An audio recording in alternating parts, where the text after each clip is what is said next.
56% पिछड़ा वोटर मोदी के गठबंधन को वोट कर रहा है। 31% ओबीसी वोट राहुल गांधी के गठबंधन की तरफ जा रहा है और 13% पिछड़ा वोट अन्य पार्टियों की तरफ जा रहा है।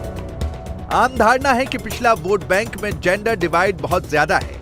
पिछड़ी जाति का पुरुष अलग सोचता है, महिलाएं अलग सोचती हैं। सर्वे में क्या आया है ये देखिए। 56% पिछड़ा पुरुष वोटर एनडीए को वोट करेगा, 31% ओबीसी वोटर इंडिया अलायंस को वोट करेगा और 13% पिछड़ा पुरुष अन्य पार्टियों को वोट करेगा। पिछड़े वर्ग की महिलाएं मोदी के फेवर में ज्यादा है। महिलाओं में मोदी के लिए सपोर्ट 56% से बढ़कर 57% हो जाता है। इंडिया अलायंस का सपोर्ट 31% से घटकर 30% रह जाता है। 56% ओबीसी पुरुष वो एनडीए की ओर रुझान रखते हुए हमें दिखाई दे रहे हैं। इसके अलावा इंडिया गठबंधन के लिए 31% ओबीसी पुरुषों का रुझान दिखाई दिया और 13% अन्य को वोट देने की बात कहते हुए दिखाई दिया। अगर आप ओबीसी महिलाओं के बीच इस सवाल का जवाब देखने की कोशिश करेंगे तो वो भी आपके सामने हम रख देते हैं।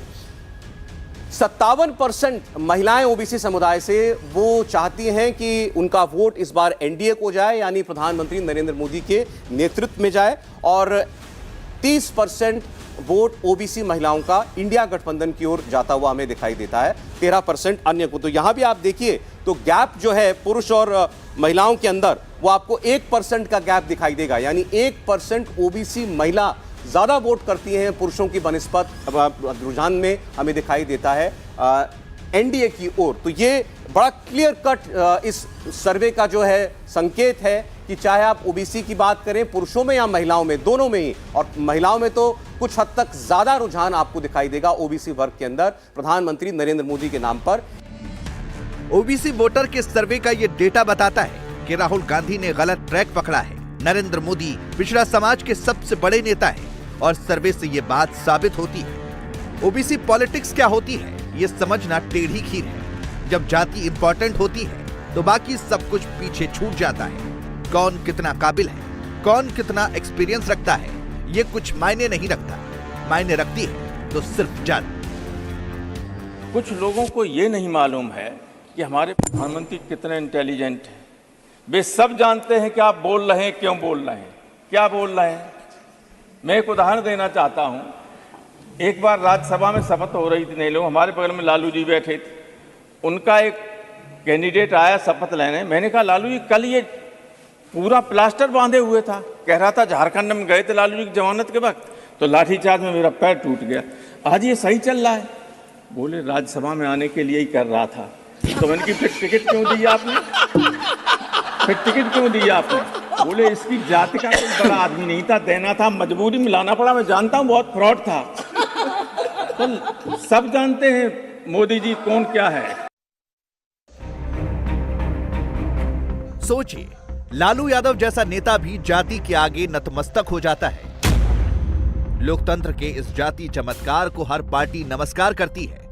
ओबीसी पॉलिटिक्स की जब भी बात होती है, दो राज्यों के नाम सबसे ऊपर आते हैं, यूपी और बिहार, यानी मंडल का सेंटर। इन्हीं दोनों राज्यों से ओबीसी पॉलिटिक्स शुरू हुई। मंडलवादी पार्टियों ने सबसे ज्यादा यही राज किया। क्या जाति वाली पॉलिटिक्स धर्म वाली पॉलिटिक्स पर हावी हो जाएगी? ओबीसी जातियां मोदी के साथ हैं या खिलाफ हैं? मोदी की विश्वकर्मा योजना का कितना असर हुआ? शुरुआत उत्तर प्रदेश से। सबसे ज्यादा असर रखने वाली जाति यादव, उसकी बात हम करते हैं। इंडिया अलायंस के पक्ष में 70% तक यादव वोट जा सकता है। आज के हालात के अंदर इंडिया अलायंस को मिल सकता है 22% वोट। तो ये यूपी में यादव कम्युनिटी का अगर ये रुझान है तो देखकर कोई बहुत ज्यादा आश्चर्य की बात नहीं है। अब आप आगे देखिए कुर्मी समुदाय। मैं फिर बता दूं उत्तर प्रदेश की बात में कर रहा हूं और ये सब ओबीसी समुदाय की जातियां हैं। 61% कुर्मी समुदाय में एनडीए को लेकर के हमें रुझान दिखाई दिया। 30% तक कुर्मी वोट इंडिया अलायंस के पास जा सकता है, यानी दुगना वोट जो है इंडिया अलायंस से एनडीए को मिलता हुआ दिखाई देता है। यूपी में मंडल की जगह कमंडल आ गया। बिहार में तो अब भी मंडल का राज है। वहां क्या हालात है?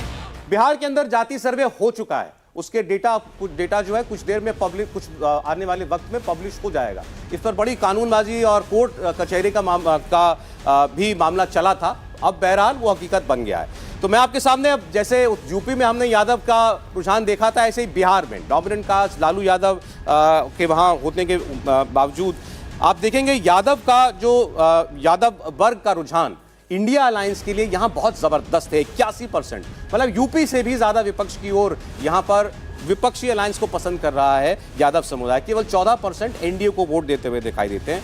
कोयरी समाज की आप बात करेंगे तो 42% एनडीए, 49% इंडिया गठबंधन की ओर उनका रुझान दिखाई देता है। कुर्मी समुदाय 9% एनडीए, 78% इंडिया। अब ये आप मुख्यमंत्री नीतीश कुमार, ये उनका जलवा आप इसे कह सकते हैं। इसके अलावा अगर आप देखेंगे बढ़ई भी कहते हैं, बढ़ई भी कहते हैं, विश्वकर्मा क्लास के नाम से भी आप इनको जानते हैं। 76% एनडीए की ओर वोट जाता हुआ इस समुदाय का दिखाई देता है। 14% इंडिया को। तेली समुदाय 63% एनडीए, 24% इंडिया गठबंधन।